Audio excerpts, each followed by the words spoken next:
E ele chega, aí como diz Kardec, não raro, ele chega a ordenar o médium. Ele diz, ó, se afaste dessas pessoas.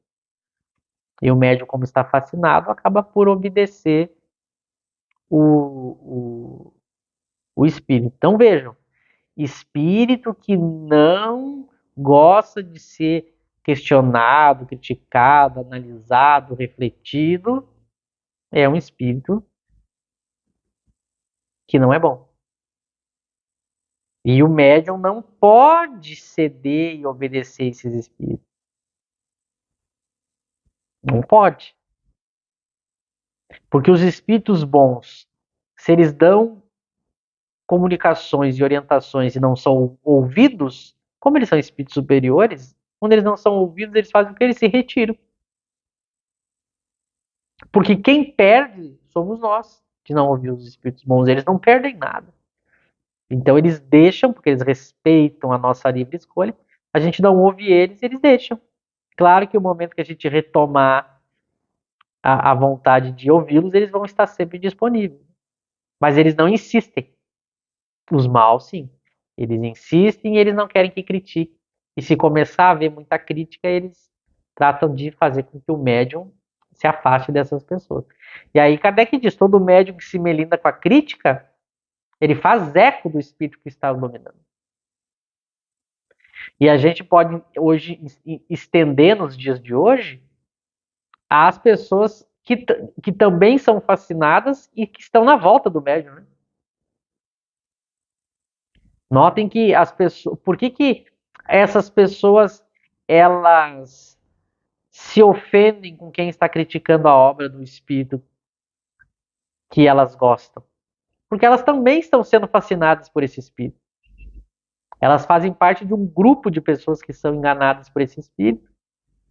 Então, a gente vê. Percebam aqui como Kardec está deixando muito claro que se incomodar com a crítica e o exame das comunicações, das obras, é algo negativo, ruim, ilógico, ele diz. Inspira um pensamento ilógico, o qual de se recusar ao exame. Então as pessoas não param para pensar, as pessoas, quantas são as pessoas que ficam incomodadas, irritadas e até agressivas com o fato da gente se propor a criticar a obra do André Luiz. As pessoas se transformam, elas ficam violentas. Quantos ataques a gente tem recebido? Por quê? Porque essas pessoas são inspiradas por esses espíritos. Elas são inspiradas a ter essa repulsa, porque esses espíritos não querem ser descobertos.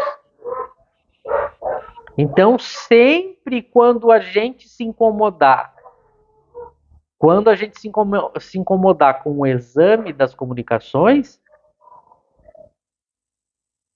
muito cuidado, olha que tipo de espírito que a gente está sendo aí inspirado, influenciado. Porque os bons, eles não temem a crítica e, pelo contrário, eles incentivam, eles querem que a gente reflita, questione. Não se irritam com isso. Porque a gente deve procurar a opinião das pessoas sobre aquilo que a gente está recebendo. Até mesmo para as coisas que a gente está criando, nosso mesmo. Para as coisas da gente, a gente deve sempre procurar quem sabe mais, pessoas que estudam tanto quanto a gente deve sempre procurar a opinião alheia. Por quê? Porque a gente se guiar só pela razão da gente é um equívoco, porque a gente é inferior. Então, a pessoa que quer se guiar só pela sua razão ou pela razão de um espírito só, ela está muito perto de quebrar a cara, de se enganar, de se iludir, de ser enganada. A gente tem que submeter o que a gente cria ou o que a gente recebe através da mediunidade ao exame crítico. E, de preferência, ao exame crítico de pessoas que têm a razão mais desenvolvida, o conhecimento melhor do que a gente. Porque aí a gente está submetendo a razão, a melhor razão possível. Então vejam como o discurso de Kardec, a gente nunca vai ver Kardec reclamando de ser questionado, das pessoas estarem questionando e refletindo e criticando. Jamais. O que a gente vai ver é ele criticando aqueles que, ao fazer uma crítica, faziam uma crítica injusta, mentirosa. Mas o fato de questionar, a gente vai ver os espíritos na obra de Kardec o tempo todo, Kardec questionando o tempo todo todos os espíritos, independente do nome do espírito, do nome do médium, sempre submetendo a lógica, a razão, a crítica, a análise. Então já é nessa altura para a gente ter muito claro que essa coisa de se incomodar com a crítica, ela é um erro. E que é inspirado por esses espíritos que não querem ser descobertos. Então, você que está me ouvindo, abra os olhos. Você está sendo enganado por esses espíritos e você está atacando quem pode lhe abrir os olhos. Então a gente tem que tomar esse cuidado de não se recusar ao exame, à análise, à crítica. Segue Kardec ainda para finalizar o item 248, abre aspas. O insulamento do médium é sempre coisa deplorável para ele, porque fica sem uma verificação das comunicações que recebe. Não somente deve buscar a opinião de terceiros para esclarecer-se, como também necessário lhe é estudar todos os gênios de comunicações, a fim de as comparar, restringindo-se às que lhe são transmitidas, expõe-se a se iludir sobre o valor dessas, sem considerar que não lhe é dado tudo saber e que elas giram quase sempre dentro do mesmo círculo. Bom, mais uma vez, o que eu sempre repito, a clareza de Kardec, né? O médium se isola, deixa de procurar a crítica, não estuda. Bom, e aí? Como é que ele vai ter a capacidade de ver os erros das mensagens que ele está recebendo? E é muito curioso porque, como a gente está tratando aí de médiuns famosos, a impressão que dá é que, como eles sempre tinham muitas pessoas à sua volta, a impressão que dá é que eles não estavam isolados, né? Mas reflita com um pouco mais de profundidade. Ter muitas pessoas à nossa volta não quer necessariamente dizer que a gente está questionando, refletindo, analisando as mensagens. Então a gente vê que, por exemplo, vamos pegar o caso do Chico, que a gente tem citado bastante. Por que o Chico?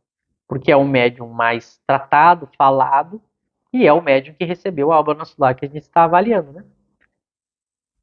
O Chico, ele era rodeado de muitas pessoas todos os dias. Mas que tipo de pessoas? Pessoas que criticavam, analisavam e ajudavam ele a refletir sobre as mensagens? Não. Pelo contrário, pessoas que não avaliavam, não criticavam e só veneravam tudo que ele recebia porque julgavam algo divino. Então, acaba caindo no mesmo erro que ele está colocando aí. Deixa de buscar a opinião de terceiros para se esclarecer. Por quê? Porque eu só tenho pessoas que estão elogiando tudo que eu faço. Mas por que elas estão elogiando? Porque elas avaliaram? Não, porque elas vão elogiar qualquer coisa porque elas nem acham que tem que ser avaliado. Porque elas julgam que o que vai vir por aquele médium, por ele ser uma pessoa boa, já é correto. Então, se eu tenho pessoas tão fascinadas quanto o médium na volta dele, o resultado é o mesmo. Ou seja, eu preciso estabelecer uma procura de pessoas, de terceiros, que esclareçam e avaliem minha mensagem. Isso é fundamental na mediunidade. E a gente sabe que não houve. A gente sabe que não houve. No caso do Chico, com essas obras que ele recebeu aí, do Emmanuel, do André Luiz. Não houve. A editora não fez isso. As pessoas que estavam na volta não fizeram isso. E décadas e décadas e décadas depois da obra lançada, ninguém fez isso. Tanto que é muito novo esse movimento que a gente está fazendo em algumas outras pessoas de criticar. Pela primeira vez agora estão se pegando essas obras e criticando. E olha que curioso, ao fazer isso, minimamente a gente já vê que é um absurdo a obra.